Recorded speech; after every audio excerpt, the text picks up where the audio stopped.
실각설이 제기된 북한의 2인자 장성택의 측근 인사가 탈북해 망명을 시도했다는 주장이 나왔습니다. 김정은 독재가 강화되면서 올해만 40여 명이 공개 처형됐다고 정보당국이 전했습니다. 박근혜 대통령이 방한 중인 바이든 미국 부통령을 만나 주권 수호 차원에서 방공 식별구역 확대가 불가피하다고 밝혔습니다. 바이든 부통령은 한국의 노력을 평가한다고 말했습니다. 북한군의 도발을 감시하기 위한 무인 전술 비행선이 백령도 상공에서 시험 가동 중에 추락했습니다.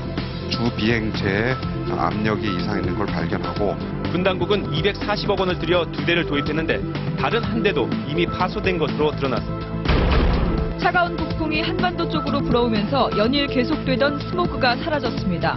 이번 주말은 맑고 포근하겠지만 다음 주 화요일부터 한파가 몰려오겠습니다. 남아프리카 공화국의 민주화 지도자인 넬슨 만델라 전 대통령이 95세를 일기로 타계했습니다. 전 세계에서 위대한 빛을 잃었다며 애도의 물결이 이어지고 있습니다. 아파트를 리모델링할 때 수직 증축을 허용하는 주택법 개정안이 국회 법안심사소위원회를 통과했습니다. 내년부터 15년이 넘은 아파트는 최대 3개 층까지 더 올릴 수 있을 것으로 보입니다. 경상북도의 한 사찰에 용역업체 직원들이 들어와 신도들의 출입을 통제하고 때론 몸싸움까지 벌이고 있습니다. 무슨 일이 벌어지고 있는지 현장 취재했습니다. 피겨 여왕 김연아 선수가 오늘 밤 크로아티아의 수도 자그레브에서 열리는 골든스핀 대회 쇼트 프로그램에 출전합니다. 올림픽 때까지 더 완벽하게 하고 싶고요. 내일은 프리스케이팅에서 강렬한 탱고 연기를 펼칩니다. 국민연금 수익률이 올 들어 3%대를 기록하며 지난해 절반 수준으로 떨어졌습니다. 국내외 채권 가격이 하락하면서 직격탄을 맞았습니다. 한우 안심이나 등심은 불티나게 팔리는 반면 사골이나 볼깃살은 소비가 안 돼 창고에 쌓여있는 경우가 많습니다. 이렇게 소비자에게 외면당한 쇠고기 부위가 사골국 포장이나 소시지 같은 먹기 편한 가공식품으로 재탄생하고 있습니다.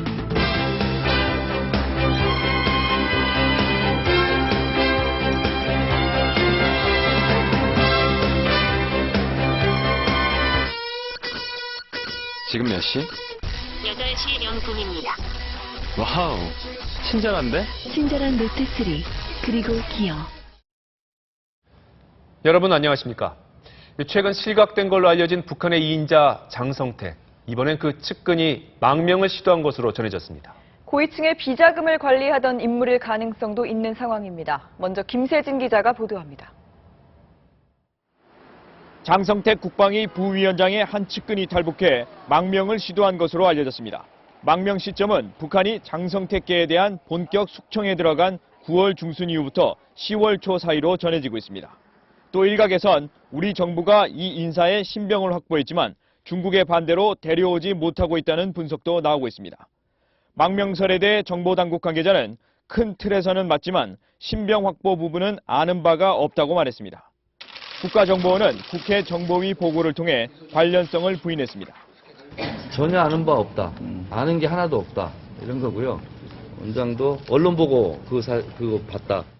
본격적인 숙청이 시작될 때 중국으로 몸을 피할 수 있을 정도라면 외화벌이와 관련된 인물로 고위층의 비자금 정보를 가지고 있을 가능성도 배제할 수 없습니다.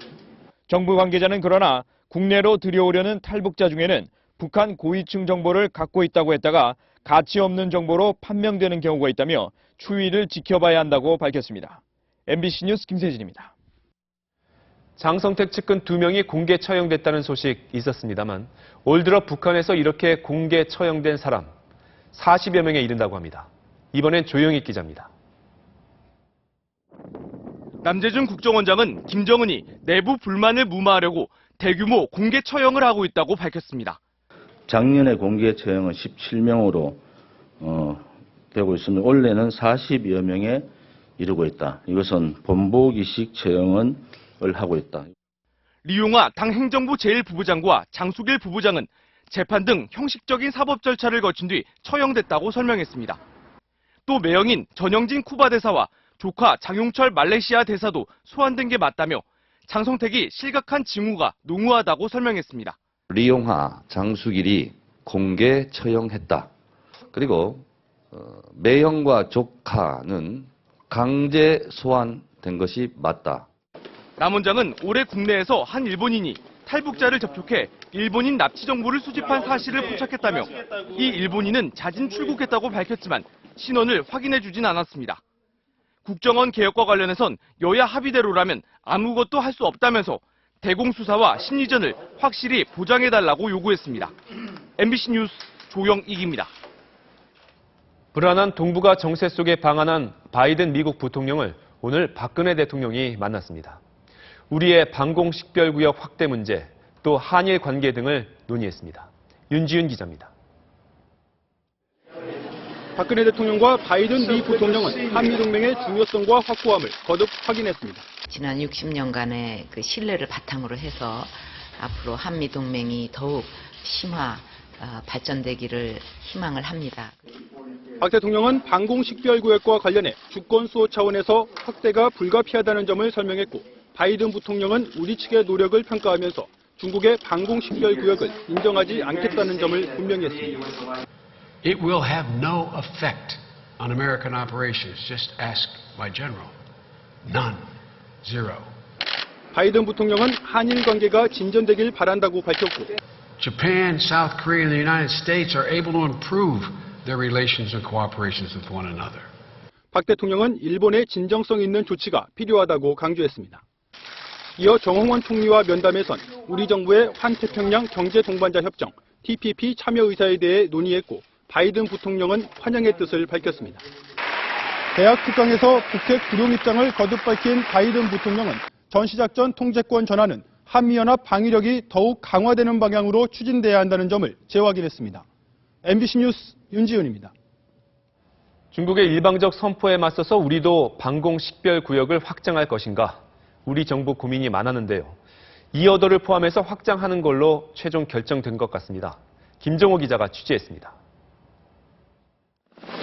정부가 김장수 국가안보실장 주재로 국가안보정책조정회의를 열어 확정한 한국 방공식별구역은 북쪽 구역은 현행을 유지하되 남쪽은 한국의 비행정보구역까지 확장하는 내용이 담긴 것으로 전해졌습니다.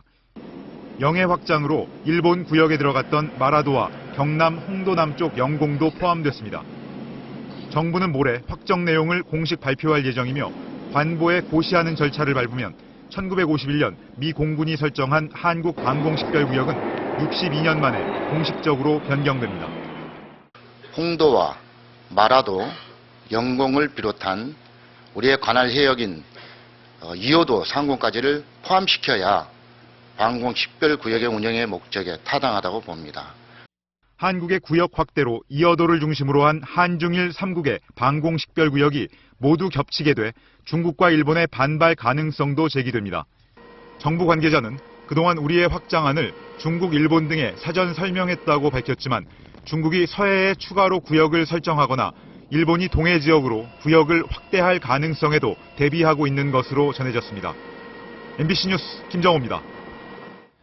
하늘 높이 비행선을 띄워서 북한군을 감시해보자. 우리 군이 큰돈 들여서 전술 비행선 2대를 도입했는데 한 대는 고장났고 한 대는 추락했습니다. 김준석 기자가 보도합니다. 연평도 포격 도발 이후 북한 서북도서 감시용으로 도입된 무인 전술 비행선입니다. 우리 군은 북한군의 동태를 파악하기 위해 240억 원을 들여 전술 비행선 2대를 도입했는데 어제 저녁 한 대가 백령도 상공에서 시험평가 도중 추락했습니다. 지상 1.5km 높이에 띄워놓았던 전술 비행선에 이상 징후가 생겨 지상으로 내리던 중 갑자기 떨어진 것입니다. 헬륨 가스를 넣어서 운영하고 있는 주 비행체에 압력이 이상 있는 걸 발견하고 그걸 확인하기 위해서 비행체를 지상으로 회수하는 도중에 앞서 또 다른 한 대는 업체 직원의 실수로 비행선 표면이 파손돼 수리 방법을 검토하고 있습니다. 전술 비행선은 기체 아래쪽에 광학 카메라와 레이더 등 관측 장비들이 장착돼 있고 줄로 연결해 수 킬로미터 상공에 띄우면 바다 건너 북한군 동향을 24시간 볼 수 있습니다. 전술 비행선 전력화 시기는 해외 업체 간 기술 협정 체결 지연과 기계 장치 이상으로 이미 2차례 연기됐습니다. 군이 추락 원인을 분석하고 있는 가운데 전술 비행선의 올해 말 전력화 계획과 북한군 감시 작전에 차질이 불가피해졌습니다. MBC 뉴스 김준석입니다. 나흘째 스모그에 하늘이 뿌였는데 오늘은 좀 맑아졌죠. 오늘 불어온 차가운 북풍 때문이었습니다. 다음 주부터는 다시 한파가 닥치면서 스모그는 한동안 사라지겠습니다. 정진욱 기자입니다. 뿌옇던 잿빛 하늘이 나흘 만에 청명해졌습니다. 숨 쉴 때마다 텁텁하던 이물감도 사라졌습니다. 목도 아프고 불편한 점이 많았는데요. 오늘 나오니까 날씨도 좋고. 어제 아침만 겨우 보이던 한강 다리 위로 오늘은 오가는 차까지 선명해졌고 스모그에 묻혔던 남산 전망대도 원래 모습을 되찾았습니다. 수도권 가시거리는 어제의 10배가 넘는 20km. 미세먼지 농도도 30 마이크로그램 수준으로 평소보다 더 깨끗해 오늘도 고농도 미세먼지를 예보했던 환경당국을 무색하게 했습니다. 원인은 북풍. 자정 무렵 북쪽에서 밀려온 찬바람이 밤새 중부지방 스모그를 몰아냈고 계속 남하해 오후엔 남부지방까지 걷어냈습니다. 환경당국은 내일 오후에 또 서풍이 불면서 약한 스모그가 밀려오겠지만 바깥 활동에 지장을 줄 정도는 아니라고 밝혔습니다. 토요일은 바람 방향이 바뀌면서 중국 오염물질이 일부 유입될 수 있으나 크게 영향을 미치지 않을 것으로 예상이 됩니다. 중국발 스모그는 다음 주 월요일 비와 눈을 뿌리며 닥치는 북쪽 한파에 밀려 한동안 사라질 전망입니다. MBC 뉴스 정준욱입니다. 어제 야외 활동하신 분들 눈도 따갑고 목도 칼칼하셨죠? 문제는 이 미세먼지가 호흡기 질환뿐 아니라 고혈압과 당뇨 같은 만성 질환도 유발한다고 합니다. 나윤숙 의학 전문 기자의 말 들어보시죠. 서울대병원 연구팀이 우리나라 60세 이상 성인 560명을 대상으로 미세먼지 농도에 따른 혈당 수치를 분석했습니다. 그 결과 미세먼지 농도가 평소보다 3배 높아지면 혈당 수치는 10% 정도 올라갔습니다. 당뇨에 걸릴 위험이 높아지는 겁니다. 이미 당뇨에 걸린 환자는 혈당 수치가 30%나 올라가 정상인보다 증상 악화 위험이 훨씬 더 컸습니다. 미세먼지가 몸속에 일으킨 염증 때문입니다. 숨 쉴 때 들어온 미세먼지가 폐에서 염증을 일으켜 몸 전체로 퍼지거나 혈관을 타고 전신에 염증을 일으키면 혈당을 조절하는 기능에 문제가 생기는 겁니다. 날씨 안 좋은 날 나가면 피곤하고 갔다 오면은 피곤하니까 안 일나고 그러지. 이 같은 염증은 혈압 조절에도 악영향을 줍니다. 우리나라 성인들은 미세먼지 농도가 10 마이크로그램 올라갈 때마다 수축기 혈압은 0.1씩 상승했습니다. 혈관에 자율신경계를 조절하는 데 영향을 주기도 하고요. 또 혈관 벽을 좀 더 이제 굳게 만드는 그런 역할을 하기 때문에 혈압은 미세먼지 농도가 높은 당일과 그 다음 날 바로 올라가고 혈당은 4일 뒤에 가장 높아졌습니다. 때문에 어제 고농도의 미세먼지가 발생한 만큼 먼지가 잦아들더라도 다음 주 초까지는 혈당과 혈압 조절에 신경을 써야 합니다. MBC 뉴스 나윤숙입니다. 남아프리카 공화국의 넬슨 만델라 전 대통령이 오늘 타계했습니다. 저도 올해 취재차 남아공에 다녀온 적이 있습니다만 그에 대한 남아공 사람들의 사랑과 존경은 흑백 구별 없이 정말 대단했습니다. 우리로선 어떻게 그렇게까지 싶을 수도 있는데요. 하지만 만일 만델라가 없었다면 남아공은 심각한 인종 갈등 때문에 내전이나 유혈 충돌을 피할 수 없었을 거다. 이런 분석이 많습니다. 세계인들이 그의 평화와 통합의 리더십을 깊이 존경하는 이유일 겁니다. 먼저 김정환 기자가 보도합니다. 가혹한 흑인 차별과 맞서 싸우던 40대의 건장한 만델라는 무려 27년의 감옥 생활 끝에 백발의 할아버지로 세상에 다시 나왔습니다. 하지만 75세의 나이로 인종차별 철폐를 이끌어내며 노벨 평화상을 수상했고 이듬해엔 남아공의 첫 흑인 대통령으로 선출돼 통합된 국가의 꿈을 실현하려 노력했습니다. Never and never again shall it be that this beautiful land will again experience the oppression of one by another. 용서와 화합의 정신을 실천해온 만델라 전 대통령이 오늘 95세를 일기로 영면에 들어갔습니다. Our nation has lost its greatest son. Our people have lost a father. 수감 생활 중 얻은 폐질환이 악화돼 최근엔 24시간 입에 튜브를 물고 생활해온 것으로 알려졌습니다. 남아공 곳곳에는 수많은 사람들이 모여 그를 추모했고 오바마 미국 대통령 등 세계 각국 정상들도 이 시대 최고의 지도자를 잃었다며 그의 죽음을 애도했습니다. 남아프리카 공화국은 만델라의 장례를 국장으로 치르고 조기를 개양하기로 했습니다. MBC 뉴스 김정환입니다. 만델라는 업적도 업적이지만 그의 고매한 인품과 정신 때문에 더욱 존경을 받았습니다. 윤여정 기자가 평화에 헌신한 그의 삶을 정리해봤습니다. I stand here before you not as a prophet, but as a humble servant. 27년간의 수감 생활 후 세상 앞에 서자마자 그는 천한 종을 자처하고 화합과 평등을 위해 다시 싸웠습니다. 그러나 대통령이 된 후에는 잊지는 않지만 용서한다며 정치 보복을 두려워한 백인 세력까지 끌어안았습니다. I have fought very firmly against white domination. I have fought very firmly against black domination. 1995년 백인들의 스포츠였던 럭비 월드컵 결승전. 만델라 전 대통령은 이 자리에 흑인들에게 증오의 상징이었던 초록 유니폼을 입고 나왔는데 남아공은 이날을 진정 하나의 조국을 이룬 순간으로 기억합니다.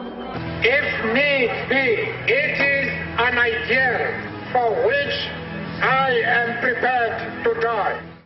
국민과 국가를 위해 해야 할 일을 마쳤다면 평안하게 안식을 취할 수 있다는 만델라 전 대통령의 말대로 그는 이제 평안하고 영원한 안식에 들었습니다. MBC 뉴스 윤효정입니다. 재건축이 어려운 노후 아파트 단지.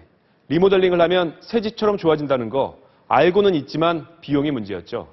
그런데 리모델링을 할 때 최대 3개 층을 쌓아 올릴 수 있는 법안이 오늘 국회 법안 소위를 통과했습니다.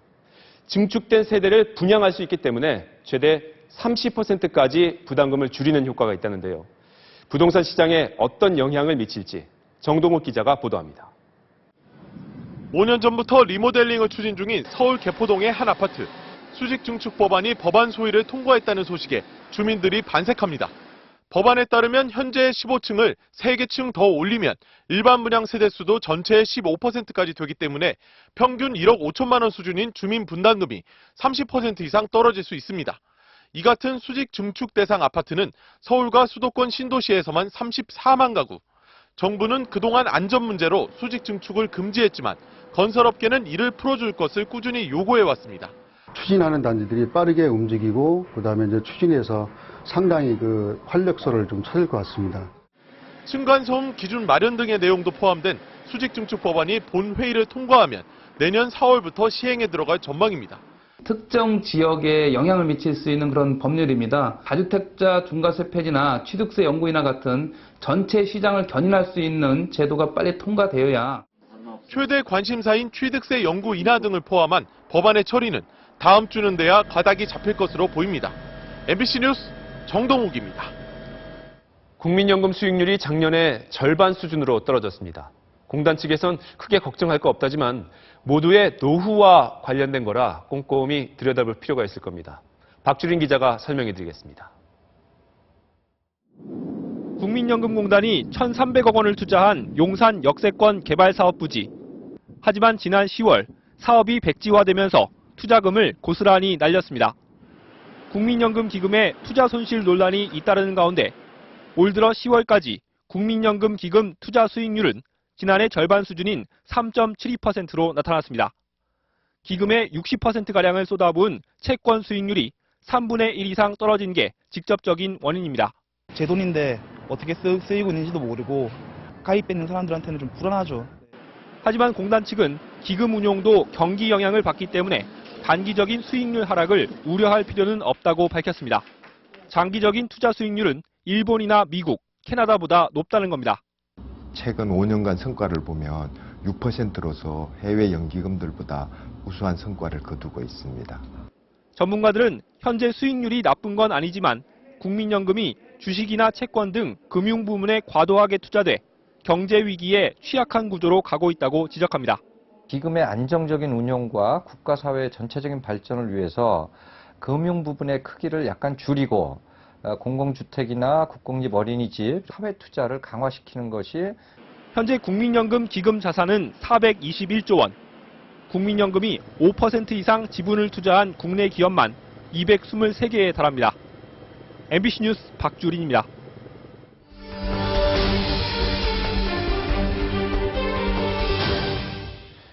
용역업체 직원들이 2달째 사찰을 점거하는 바람에 정작 신도들은 들어가지도 못하고 있습니다. 경북 봉화의 한 유명 사찰 얘기인데요. 어떻게 된 사연인지 배주환 기자가 취재했습니다.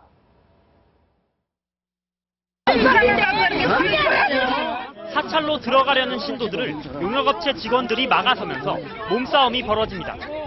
떠밀려 넘어지면서 다친 신도가 들것에 실려 병원으로 후송됩니다. 지난 1997년 대선 결과를 맞추며 20여 개 종단 사찰이 생길 만큼 유명세를 탔던 불교 불승종의 본산 현불사에 용역업체가 들어온 건 지난 10월부터입니다. 입적한 설송 스님의 후임으로 송광 스님이 동정으로 추대되자 반대하는 쪽에서 80여 명의 용역을 동원해 송광 스님 측 스님과 신도들을 끌어냈습니다. 팔다리를 잡고 저희 현불사 경외로 강제로 퇴출시키고 자원봉사자 차림의 용역들이 사찰을 점거했고 저항하던 신도가 다쳐 뇌수술을 받기도 했습니다. 길을 까당했는데 보니까 바로 주먹에만한 폭이 나오더라고요. 잠시만 기다려주세요. 사찰 입구는 2달째 용역업체 직원이 통제하고 있고 절방은 이들의 안방이 됐습니다. 반대 측은 송광 스님 측이 먼저 용역을 투입해 폭행해 방어를 위한 조치라고 설명했습니다.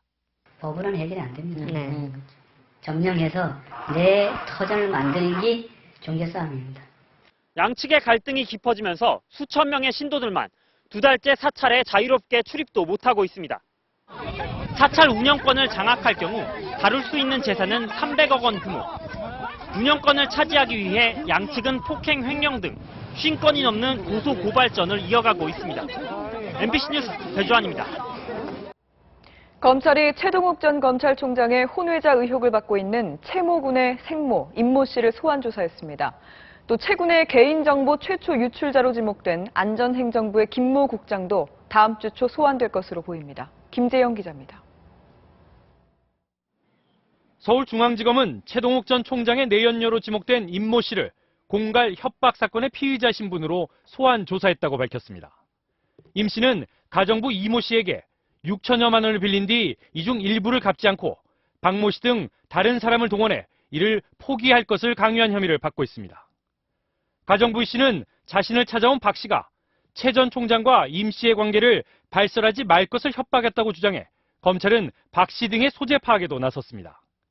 검찰은 또 최 전 총장의 혼외아들 의혹을 받고 있는 최 군의 개인정보 최초 유출자로 지목된 안전행정부 김모 국장을 다음 주 초 소환 조사하기로 했습니다. 검찰은 안행부로부터 사건 당일 김 국장과 조영 당시 청와대 행정관이 여러 차례에 걸쳐 문자메시지와 전화통화를 주고받은 사실을 확인했다는 감찰 결과를 건네받아 사실관계를 확인한 것으로 알려졌습니다. 김 국장은 현재 제기된 의혹 일체를 부인하고 있는 것으로 알려져 조 전 행정관과의 대질신문도 전망되고 있습니다. MBC 뉴스 김재영입니다. 불법 도박 혐의로 재판에 넘겨진 연예인 이수근, 탁재훈, 토니안에게 검찰이 집행유예 2년을 구형했습니다.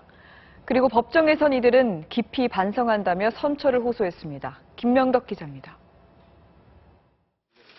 토니안, 이수근, 탁재훈이 법정에 모습을 드러냈습니다. 해외 프로축구 승패에 거액의 돈을 거는 이른바 맞대기 도박을 한 혐의로 재판에 넘겨졌기 때문입니다. 지금도 반성하고 많이 뉘우치고 있습니다. 오늘 재판 성실히 임하도록 하겠습니다. 다시 한번 진심으로 죄송합니다. 검찰 조사 결과 토니안 씨는 4억여 원, 이수근 씨는 3억 7천만 원, 탁재훈 씨는 2억 9천만 원을 쓴 것으로 드러났습니다. 검찰은 가장 많은 돈을 걸었던 토니안 씨에게 징역 10월에 집행유예 2년, 그보다 적은 돈을 도박에 쓴 이수근 씨와 탁재훈 씨에게 각각 징역 8월과 6월에 역시 집행유예 2년을 구형했습니다. 모두 혐의를 자백하고 반성하고 있는 점을 고려했다고 덧붙였습니다. 또 다시는 또 이런 실수를 하지 않도록 약속드리고 싶습니다. 너무 죄송합니다. 수사 과정에서 이수근과 탁재훈 씨가 경찰에게 룸사롱 접대를 했다는 정황도 포착된 것으로 알려졌지만 모두 사실무근이라며 강하게 의혹을 부인했습니다. 경찰관 접대 의혹 사실입니까? 만난 적이 없습니다. 이들에 대한 선고는 오는 27일에 내려질 예정입니다. MBC 뉴스 김명덕입니다. 어려서부터 서울대에 가고 싶었다던 한 30대 남성이 서울대에서 밥도 먹고 잠도 자면서 알고 보니 학생들의 물건을 훔쳤습니다. 그런데 대체 뭘 훔쳤는지 한번 보시죠. 김나라 기자입니다. 경찰서 사무실에 훔친 물건이 가득합니다. 값나가는 노트북에서부터 갖가지 화장품은 물론 내다 팔기도 힘든 치약과 수건, 교통카드까지 있습니다. 그런데 유난히 많은 건 서울대 로고나 글자가 박힌 옷과 열쇠고리입니다. 이 물건들은 38살 장모 씨가 지난 8달 동안 서울대 도서관과 휴게실에서 훔친 겁니다. 장 씨는 3년 전부터 마치 공부벌레처럼 새벽 5시부터 밤 11시까지 서울대 도서관에서 책이나 인터넷을 보며 지냈고 최근엔 잠까지 휴게실에서 자면서 하루 종일 서울대에서 살았습니다. 계속 오래 보니까 학생들도 대부분 제가 관리하는 사람인 줄 알고 없어진 거 있으면 저는 몇 번 물어보고 해가지고. 경비원들 역시 자신이 사법시험에 붙은 졸업생이라는 장 씨 말을 철석같이 믿을 정도였습니다. 학생이 착실해. 불도 쫙 닦아놓고 의자도 쫙 다 밀어놓고 그 학생이 가고 난 뒤부터는 정리하는 사람이 없어. 절도전과 13범인 장 씨가 서울대에서 물건 훔치다 걸린 건 이번이 4번째.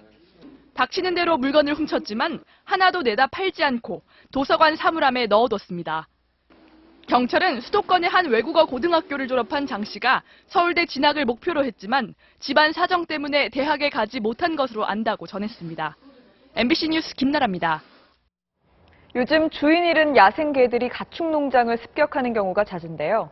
닭과 칠면조 수십 마리를 물어 죽인 야생개가 주인이 쳐놓은 덫에 생포됐습니다. 정영민 기자입니다.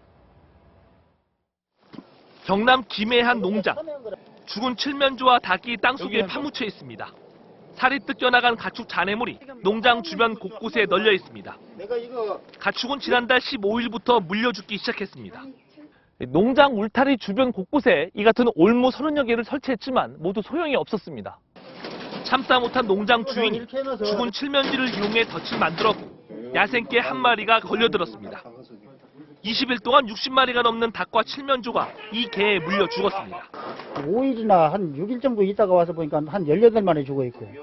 그 이제 세 번째는 그냥 완전히 막 전멸을 다 시켜버린 거예요. 야생 개가 더 돌아다닌다는 소문에 농장 주인들은 울타리를 2중 3중으로 설치하며 대비하고 있습니다. 지난달 25일에는 경남 창원에서 사냥개 2마리가 염소 10여 마리를 물어 죽이기도 했습니다. MBC 뉴스 정영민입니다.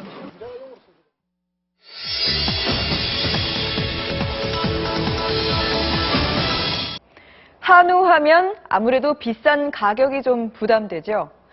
많이들 찾는 안심 가격은 지난 10년간 50% 가까이 올랐는데요.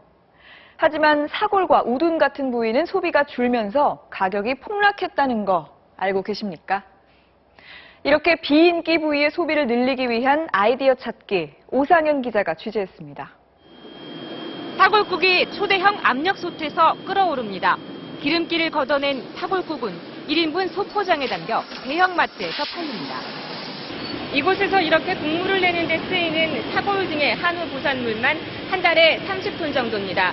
연간 400톤가량의 한우 부산물 소비가 가능해졌습니다. 간편성을 앞세우며 출시 2달 만에 일반 사골 판매를 20%나 앞질렀습니다. 시간도 오래 걸리고 번거로워서 잘 안 먹게 되고 가끔 먹고 싶을 때는 이렇게 사다 먹죠. 한우 우둔과 설두, 지방과 돼지 엉덩이살, 잘 안 팔리는 고단백 저지방 고기는 갈고, 섞고, 삶아, 고급 햄과 소시지로 재탄생합니다. 소비자가 원하는 재료를 배합해주는 맞춤형 메뉴, 그람 단위 소량 판매로 개성 강한 젊은 층과 1인 가구를 잡았습니다. 소비할 줄을 모르는 방법을 몰랐던 거죠. 그런 거를 가공을 해서 더 부가가치를 높이고 소비자의 기호성을 더 좋게 만들고. 소 한 마리에서 안심과 등심의 비중은 7, 8%대에 불과하지만 가격 비중은 40%가량으로 인기 부위에만 편중된 소비가 한우 고기값을 높이고 있는 겁니다. 호주와의 FTA 타결까지 겹쳐 갈수록 어려워지는 축산 농가들. 부위별 소비 양극화를 탈출하기 위한 새로운 아이디어 찾기가 계속되고 있습니다. MBC 뉴스 오상현입니다.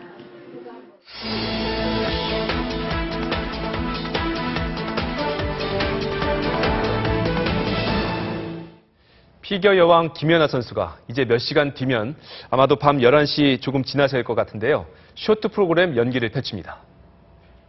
오랜만에 출전하는 공식 경기라 어떤 모습을 보여줄지 기대가 되는데요. 경기가 펼쳐지는 크로아티아 자그레브에서 정규묵 기자가 소식 전해왔습니다.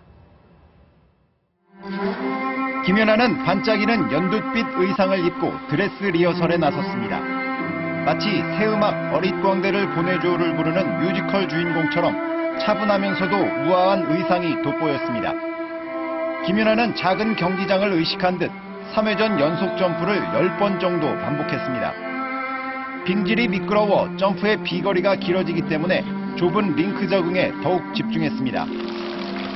일단 가장 중요한 건 긴장하지 않고 실수 없이 할 수 있지 않을까 생각을 하게 되는데요. 그래도 잘 조절을 해서 현지 시각으로 아침 7시 반에 시작된 마지막 연습에 200여 명의 팬들이 경기장을 찾는 등 8개월 만의 실전 무대에 대한 기대는 점점 높아지고 있습니다. 新しいプログラム、今シーズン初めて今日披露されるということで、彼女がどんなショートプログラムを見せるのか。 김연아는 우리 시각으로 밤 11시를 조금 지나 전체 15번째 순서로 연기를 펼칩니다. 김연아의 출전으로 B급 대회였던 골든스핀 대회는 그랑프리 파이널보다 더 큰 주목을 받고 있습니다. 이제 전 세계의 시선을 사로잡을 피겨 여왕의 A급 연기가 잠시 후에 시작됩니다. 자그레브에서 MBC 뉴스 정규묵입니다. 드라마와 K-팝 등 다양한 방송 콘텐츠가 이 세계 시장에서 한류 열풍을 주도하고 있는데요. 상상력과 아이디어가 제값을 받도록 해서 창조 경제를 실현하겠다던 정부가 오히려 창작 기반을 허무는 거꾸로 정책을 펴고 있어서 논란이 일고 있습니다. 백승우 기자입니다. 1990년대 우리나라에서 인기리에 방영됐던 대만 드라마 판관 포청천입니다. 하지만 상황은 역전돼 지금은 우리나라 드라마가 대만을 휩쓸고 있습니다. 대만 정부가 허가한 종편 방송들이 직접 콘텐츠를 만들기보다 해외에서 싸게 들여와 이득을 챙기다 보니 지상파의 제작 기반이 붕괴된 겁니다. 미래창조과학부는 최근 지상파의 실시간 방송을 재벌 계열 케이블과 3대 통신사의 IPTV 등 유료 방송 사업자들의 공짜로 제공하는 방안을 검토하고 있습니다.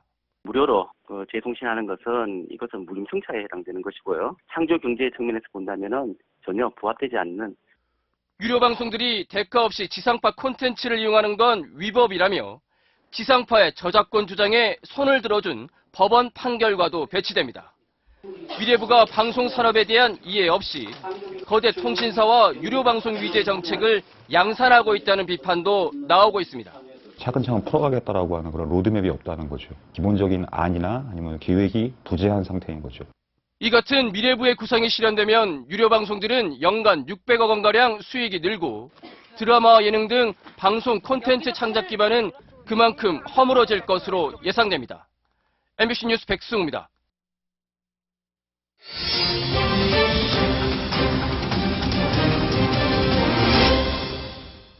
오바마 대통령이 최근 한국인을 비롯한 불법 체류자들의 단식 농성 현장을 찾았습니다. 미국 내 한국인 불법 체류자는 23만 명, 재미동포 5명 중 1명꼴인데요. 이들을 추방해야 한다는 여론이 거세지자 이에 반대한다는 걸 행동으로 보여준 겁니다. 최근 미국과 유럽에서는 이민자를 배척하는 분위기가 확산되고 있는데요. 오늘 뉴스플러스에선 그 원인과 배경을 짚어보겠습니다. 먼저 워싱턴에서 박범수 특파원입니다.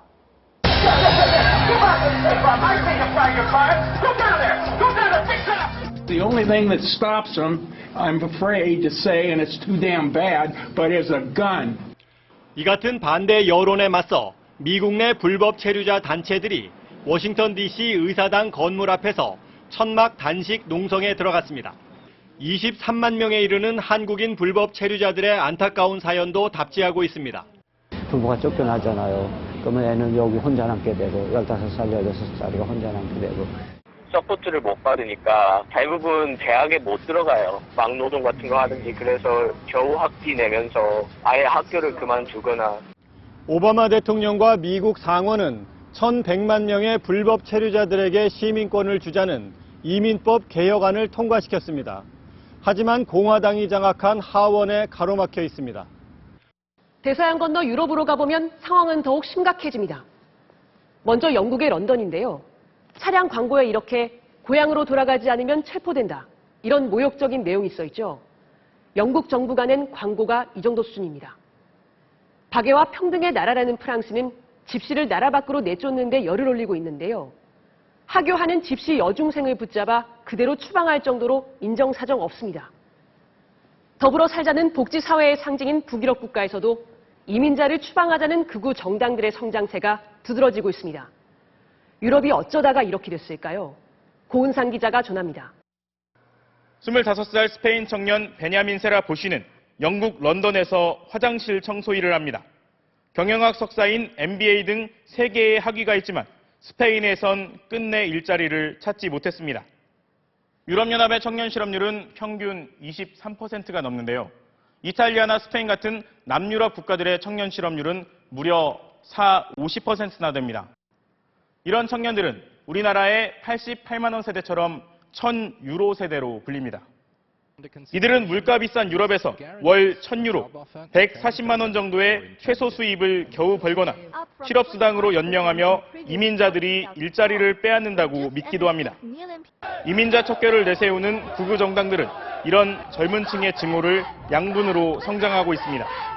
흑인 여성 법무장관을 원숭이로 비하했던 극우 정당 국민전선은 프랑스에서 최고의 정당 지지율을 기록 중이고 노르웨이에선 극우 정당이 창당 40년 만에 처음으로 집권 연정에 참여하게 됐습니다. 극우 정당을 지지하는 층은 또 놀랍게도 젊은 고학력층이 많아요. 극우 그리고 반이민에 대한 구호는 지금 2013년뿐만 아니라 당분간은 계속될 것이라고.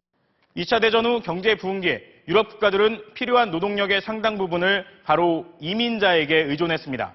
그런데 지금은 실업과 경기 침체의 원인을 이민자들에게 전가하고 있는 겁니다. MBC 뉴스 고은상입니다. 미국 캘리포니아에는 위안부 소녀상이 세워져 있습니다. 그런데 이를 조롱하는 사진이 인터넷에 올라와 논란이 일고 있습니다. 김나래 기자입니다. 평화의 소녀상에 우스꽝스러운 표정을 그린 종이봉투가 씌워졌습니다. 두 손에는 일장기와 우길기도 놓였습니다. 토니 마라노라는 미국인이 일본군에 강제 동원된 위안부를 기리는 소녀상을 조롱하며 찍은 사진입니다. 60대인 마라노는 평소 오바마 대통령이 미국을 이슬람 국가로 만들려고 한다는 주장을 하는가 하면 일본 제국주의를 찬양하고 야스쿠니 신사까지 참배한 황당한 인물입니다. 특히 일본 구구자들의 후원을 받는 것으로 알려져 있으며 실제로 퍼거슨이라 불리우는 일본계 남성과 함께 문제의 사진들을 동영상과 함께 자신의 블로그에 올렸습니다. God bless Japan. 니한코쿠. 아리가또. 이 같은 사실에 교민들은 경악을 금치 못하고 있습니다. 맞습니다. 저희가 내일 아침에 글렌데일시에 정식으로 카메라 설치에 대한 허가를 요청을 할 거고요.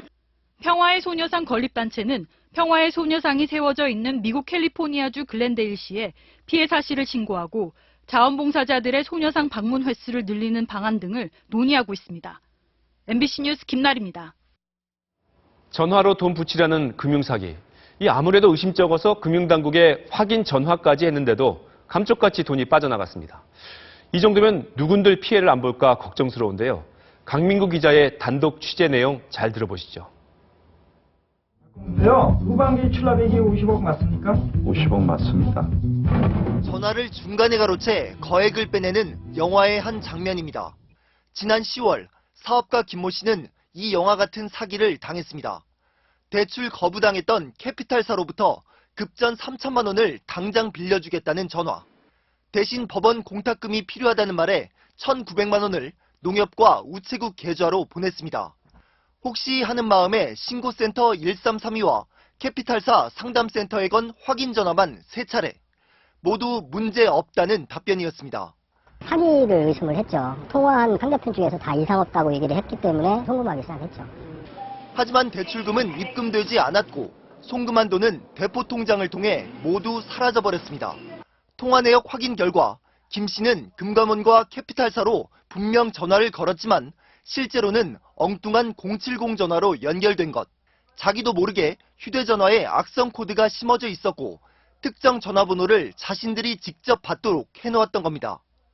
금융당국은 대출 신청자들의 신원이 사기범들에게 노출된 점으로 미뤄 캐피탈사의 고객 명단이 유출된 건 아닌지 조사하기로 했습니다. MBC 뉴스 강민구입니다. 최근 복원된 숭례문의 단청이 변색되고 또 떨어져 나가서 논란을 빚고 있죠. 그런데 충남 부여에 조성한 백제 문화단지에서도 비슷한 일이 벌어지고 있습니다. 김윤미 기자가 취재했습니다. 38m 높이로 멀리서도 눈에 띄는 부여 백제문화단지 능사 5층 목탑. 백제시대 부여 능산리 절터의 목탑을 지난 2010년 그대로 재현했습니다. 그런데 목탑의 각층 지붕마다 얹어놓은 기와 색깔이 얼룩져 있습니다. 검은 빛깔이 띄어야 할 기와가 연한 회색으로 변색된 겁니다. 바로 뒤 대웅전 장식 기와에서도 이런 현상은 나타납니다. 외국인들이 많이 눈에 띄던데 저게 저렇게 되는 것은 뭐 부실공사 안 그러면 누수가 되는 현상인지. 관리를 맡은 충청남도는 개장 1년 후인 지난 2011년 이 현상을 처음 발견했다고 하지만 개장 당시 촬영된 화면에서 이미 얼룩진 기와들이 확인됩니다. 온도가 일정하지 않은 상태에서 구워진 것들이 2, 3년 후에 여러 가지 과정에서 탈색이 돼가고 있고 백제문화단지의 대표적 기념물인 5층 목탑을 만드는 데는 45억 원의 세금이 투입됐습니다. MBC 뉴스 김윤미입니다.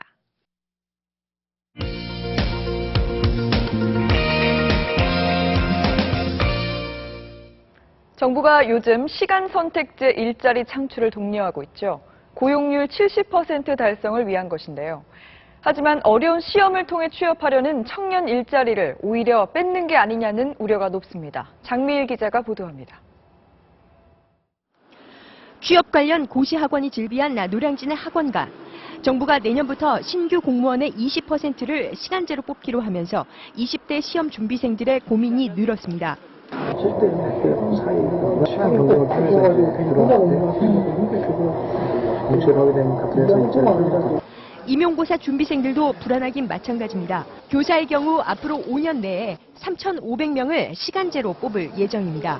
4년간 교육 과정을 밟아서 꿈을 꾸게 하고 시간제로 일하려고 4년을 허비했다는 거. 신규 임용 교사 정원은 그해 퇴직 교사 숫자를 감안해 결정되기 때문에 시간제가 늘면 그만큼 청년 일자리는 줄어들 거란 우려도 있습니다. 유초중등 교원이 43만 명에 달하고 또 각 분야 일자리 창출 측면에서 교직 분야에 적용하려는 그 정부의 목표가 있다고 보입니다. 정부는 시간제 일자리 확산을 선도한다는 취지에서 2017년까지 공공부문에서 16,500명을 뽑기로 했습니다. 그러면서 고용률 70%가 일자리 쪼개기가 아니라 신규 일자리 창출이라는 점을 강조하고 있습니다. 그러나 현실에 맞는 구체적인 확대 방안이 아직 없다 보니 취업 준비생들의 혼란은 더욱 커지고 있습니다. MBC 뉴스 장미일입니다.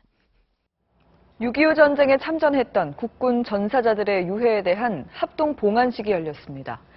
올해 발굴된 전사자 666명 모두 국립현충원에 안장됐습니다. 정준희 기자입니다. 6.25 전쟁 때 전사한 국군 유해들을 조국의 품으로 모시는 합동 봉안식. 신원이 확인되지 않은 유해는 태극기로 감쌌습니다. 모두 666명. 정홍원 국무총리와 김관진 국방장관 등 참석자들은 고인들의 넋을 기렸습니다. 우리 군은 올 한 해 강원도 양구 등 전국 77개 지역에서 유해 731구를 발굴했습니다. 이 가운데 중국군과 북한군 유해로 확인된 65구는 파주 적군 묘지에 임시 매장됐습니다. 국가를 위해서 희생하고 헌신한 분은 국가가 끝까지 책임진다는 기조 유해. 지난 2000년부터 14년간 발굴한 7,600여 구 가운데 가족 유전자 확인 작업 등을 통해 실원이 확인된 유해는 83구. 정부는 13만여 명 정도로 추정되는 전사자들의 유해 발굴 작업을 계속 벌일 예정입니다. MBC 뉴스 정준입니다. 대한독립 만세를 외친 유관순 열사의 목소리는 어땠을까요? 또 설득력 있는 목소리는 어떤 목소리일까요? 이 목소리에 담긴 비밀을 오유림 기자가 취재했습니다. 너희들은 우리 땅에 와서 우리 동포들을 수없이 죽이고 유관순 열사의 목소리를 재현한 음성입니다. 서대문 형무소에 보관돼 있던 신체 정보를 토대로 유관순 열사와 발성 구조가 비슷한 젊은 여성 15명을 찾아낸 뒤 이들의 목소리와 충청도 사투리를 합성한 겁니다.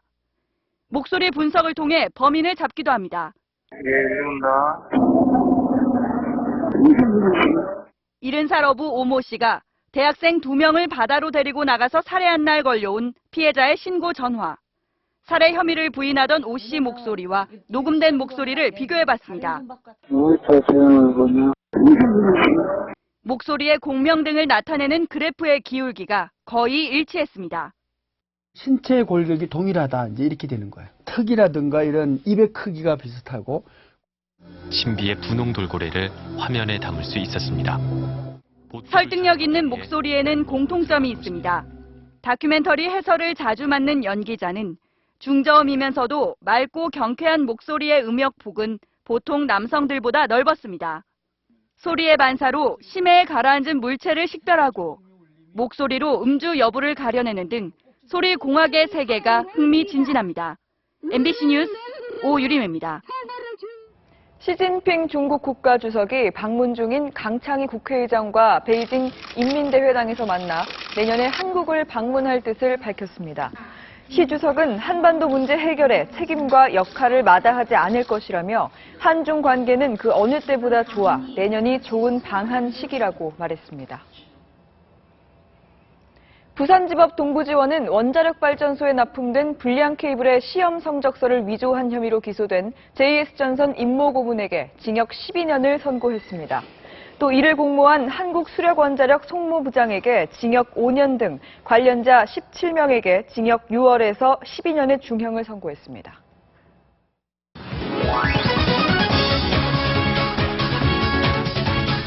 The countdown. Korea Republic as host of the Under-20 World Cup. 안녕하십니까. 스포츠 뉴스입니다. 우리나라가 2017년 20세 이하 월드컵 축구대회 유치에 성공했습니다. 피파가 주관하는 두 번째로 큰 대회인데요. 정희석 기자가 전해드립니다. And for 2017, we have appointed the Korea Republic as host of the Under-20 World Cup. 우리나라가 아제르바이잔을 제치고 20세 이하 월드컵 유치에 성공했습니다. 이로써 우리나라는 피파의 4대 대회를 모두 개최하는 그랜드슬램을 이뤘습니다. 유소년 축구 발전에 큰 도움이 되지 않을까 이렇게 생각을 하고 그럼으로써 그 한국 축구가 제2의 도약을 하지 않을까 이렇게 생각을 합니다. 20세 이하 세계 축구 대회는 미리 보는 월드컵입니다. 아르헨티나의 영웅인 마라도나와 메시를 비롯해 포르투갈의 피구와 프랑스의 앙리 등 수많은 스타를 배출했습니다. 붉은 악마의 어원이 된 박종환 사단의 4강 신화와 홍명보, 이광종호의 8강 진출 등 우리와도 인연이 깊습니다. 미래의 어떤 세계 축구의 흐름을 알 수 있는 또 거기를 활약할 수 있는 모든 선수들이 이제 총출동하는 아주 좋은 대회라고 생각이 들고요. 대한축구협회는 국비 지원 없이 2002년 월드컵 구장을 활용하고 피파 지원금과 협회 자체 예산으로 대회를 치를 예정입니다. MBC 뉴스 정희석입니다. 브라질 월드컵 조별리그 대진이 내일 새벽에 결정되는데요. 각 팀의 운명을 결정질 조 추첨식에 본선 32개 대표팀 관계자들이 촉각을 곤두세우고 있습니다. 현지에서 이명진 기자입니다. 치열한 지역 예선을 뚫고 월드컵 본선에 올라온 32개 대표팀이 중요한 순간을 앞두고 있습니다. 월드컵 본선 조 추첨식이 내일 새벽 브라질에서 열립니다. 개최국 브라질의 스콜라리 감독을 비롯해 각국 관계자들이 속속 모여들면서 긴장이 높아지고 있습니다. 2회 연속 원정 16강 달성을 노리는 홍명보 감독은 의외로 편안한 마음을 드러냈습니다. 지금 솔직한 심정은 편안하고요. 조 추첨은 본선 32개 나라를 4개 그룹으로 나눈 뒤 톱시드 8개국을 중심으로 각 그룹에서 한 팀씩 뽑아 배정합니다. 4그룹의 유럽 9개 나라 중 한 팀이 추첨으로 2그룹에 배정될 예정인데 톱시드 한 팀에 유럽 2개 팀과 함께 묶일 경우 최악의 조가됩니다. 유럽의 아주 좋은 팀들도 이 환경이 좀 낯설 경우가 좀 있는데 그런 팀들하고 경기를 하는 것이 수월한 부분이 조금 있지 않을까라는 생각. 이제 약 5시간 뒤면 조추첨이 진행됩니다. 한국 축구가 최상의 조편성으로 2회 연속 원정 16강의 발판을 마련할 수 있을지 운명의 시간이 다가오고 있습니다. 코스타도 사우디페에서 MBC 뉴스 이명진입니다. 박인비 선수가 기막힌 샷 이글을 성공시키며 2014 한국 여자 프로골프 개막전 첫날 단독 선두로 올랐습니다. 오늘의 영상입니다.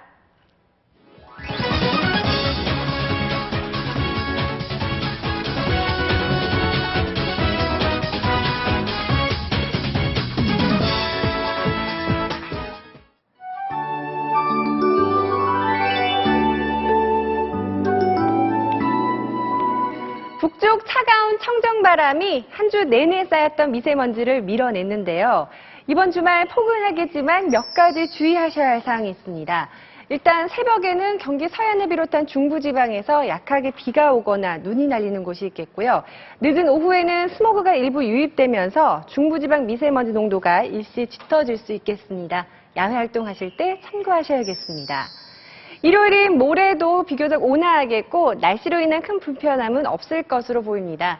다만 영동지방에 건조주의보가 내려진 게 내일로 열흘째에 접어드는데요. 건강관리와 화재 예방에 유의하셔야겠습니다. 지금도 전국에서 깨끗한 하늘을 보이고 있는데요. 차츰 바람 방향이 바뀌면서 따뜻한 공기가 들어오겠고 내일 새벽 한때 경기 서해안 지방에서는 약한 눈구름이 지나겠습니다.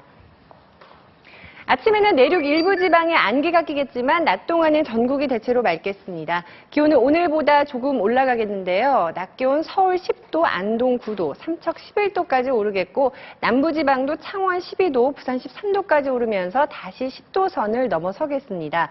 물결은 대부분 바다에서 잔잔하게 일겠습니다. 다음 주 초에 전국에 비나 눈이 내린 뒤에는 겨울 추위가 찾아오겠습니다. 이어서 세계 날씨입니다.